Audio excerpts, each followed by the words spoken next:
following is a production of DallasCowboys.com and the Dallas Cowboys Football Club. How about them Cowboys? Yeah!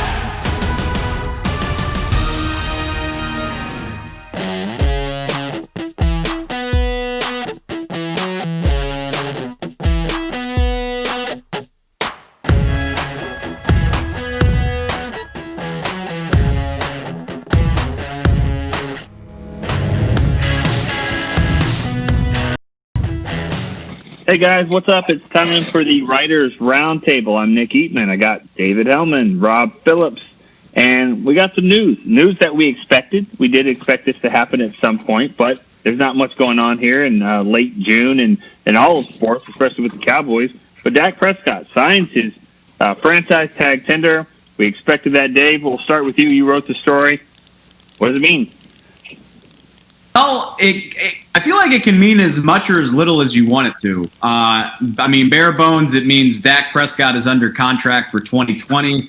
I don't think anybody thought there was a whole lot of reasonable, he wasn't going to hold out, is what I'm trying to say. I don't think anybody legitimately thought that. But by signing the tag, he assures himself of a $31 million salary. And he's under contract. He can't hold out without getting fines, without seeking disciplinary action. So regardless of whether he gets that big extension or not, Dak is locked into playing quarterback for the Cowboys in 2020.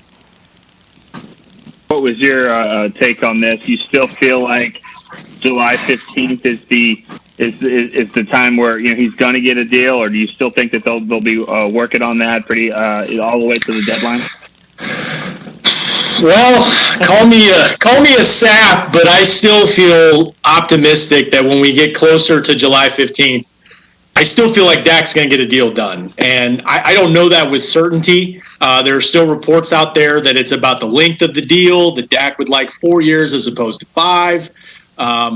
So we'll see. But it's just we've just seen this so many times. And to Dave's point, 2015, you go back to Dez being franchised, and he threatened not to show up on the tag. So Dak has signed that tag. At least there's that step there. So you're expected to at least see him at training camp. But we've seen in the last year artificial deadlines with Zeke, trying to get him back into camp or at the end of camp, ready to play for the regular season. Tank Lawrence needed surgery on his shoulder. That was sort of an artificial deadline. So I believe what Stephen Jones says, that deadlines make deals. Will one side budge more, or will both sides kind of give a little bit? We'll see. But we still got a little over 3 weeks. So I am still optimistic, Nick. He's got that big already. He's ready. I do think, this is a little bit unprecedented, though, just by virtue of the fact that, Rob's exactly right. It's 23 days away from the deadline. The deadline is Wednesday, July 15th at 3 p.m. Central Time.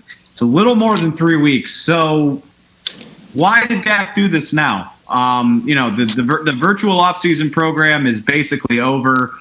Dak intimated that he wasn't going to be part of it anyway. It's kind of hard to get clarity on just how much he did participate.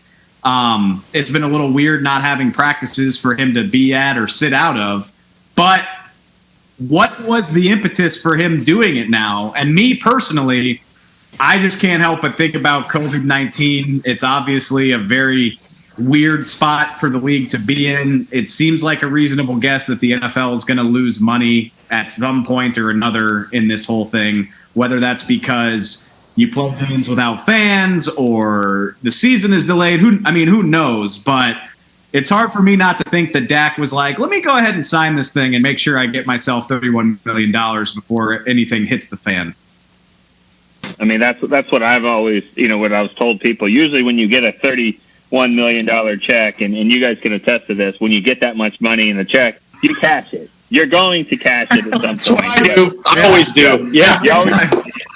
I always cash my $31 million. And that, that's another thing.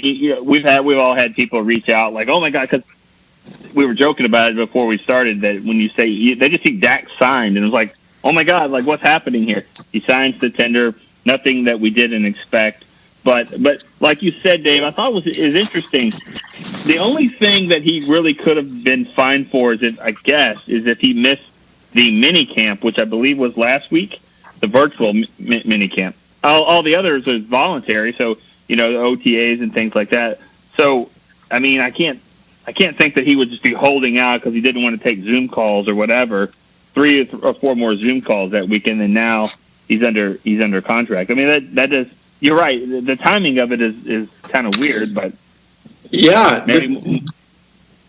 There is no deadline right now for him to sign that tag. I mean, to you guys' point, I think it's November 28th to sign it this year if you franchise and you want to play during the season and still get some games in, the whole Le'Veon Bell thing. So, yeah, there was an urgency on his part.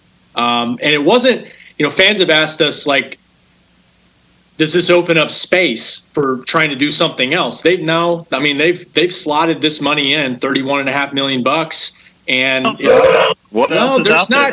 it's there. Like, if you want to create more cap space, you sign him long term, right? And you're able to kind of spread that hit out a little bit. That's probably the best way you can create space if you need to. But they've got this stuff slotted. I think by spreading out Travis Frederick's cap hit, retired for a couple years, they can do things.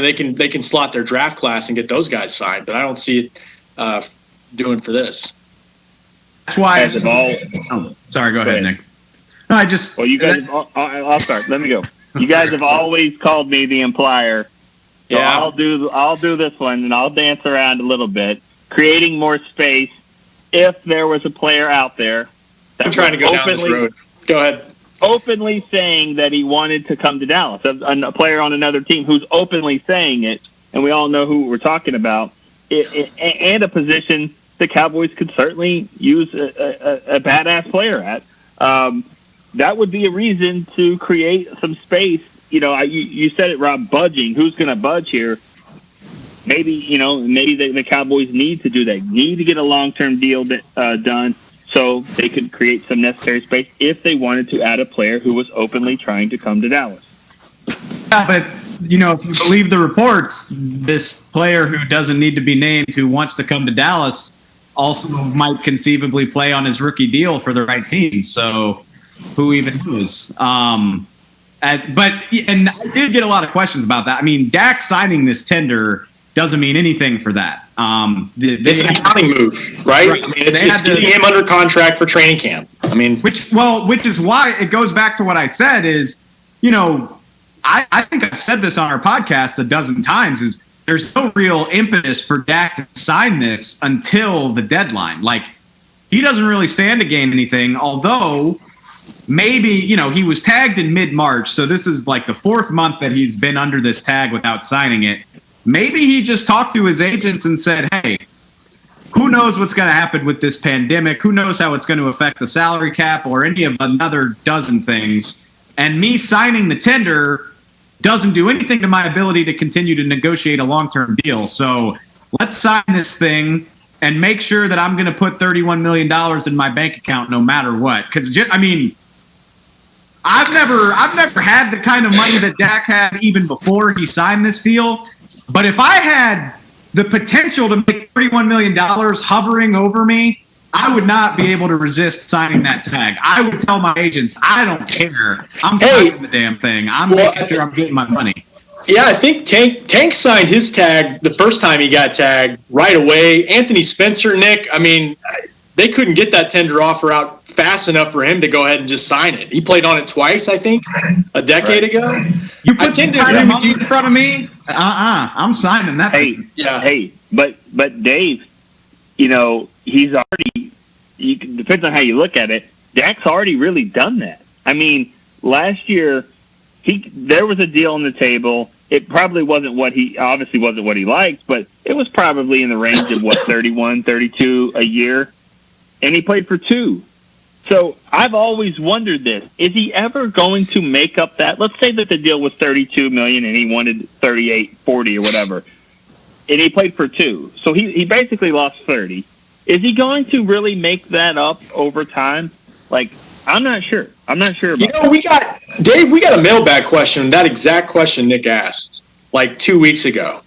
And my answer was, maybe not, but just wait until Pat Mahomes gets his extension from the Chiefs. And Dave's right. I mean, COVID-19 has created a lot of uncertainty throughout the world and our country and the league as well. But if numbers keep rising and the quarterback salaries keep rising, in a few years, there's going to be even way more money to have. And that's probably the argument for the reports that, hey, he wants a shorter deal.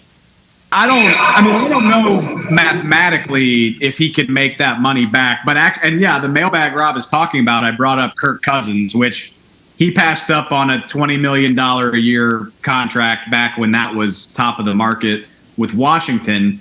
He made $45 million playing on the tag in DC, 2 years on the tag, and then he turned around and signed a fully guaranteed $84 million contract in Minnesota, and then just signed another extension with a whole heap of money on top of that. So do I know for sure that he made up the $20 million that he passed on in Washington? No, but I know he made himself a boatload of money, and I doubt he regrets playing it that way at all, which is why, Cousins came out and said that he talked to Dak and said, don't be afraid of the tag, because Dak could play for $31 million this year.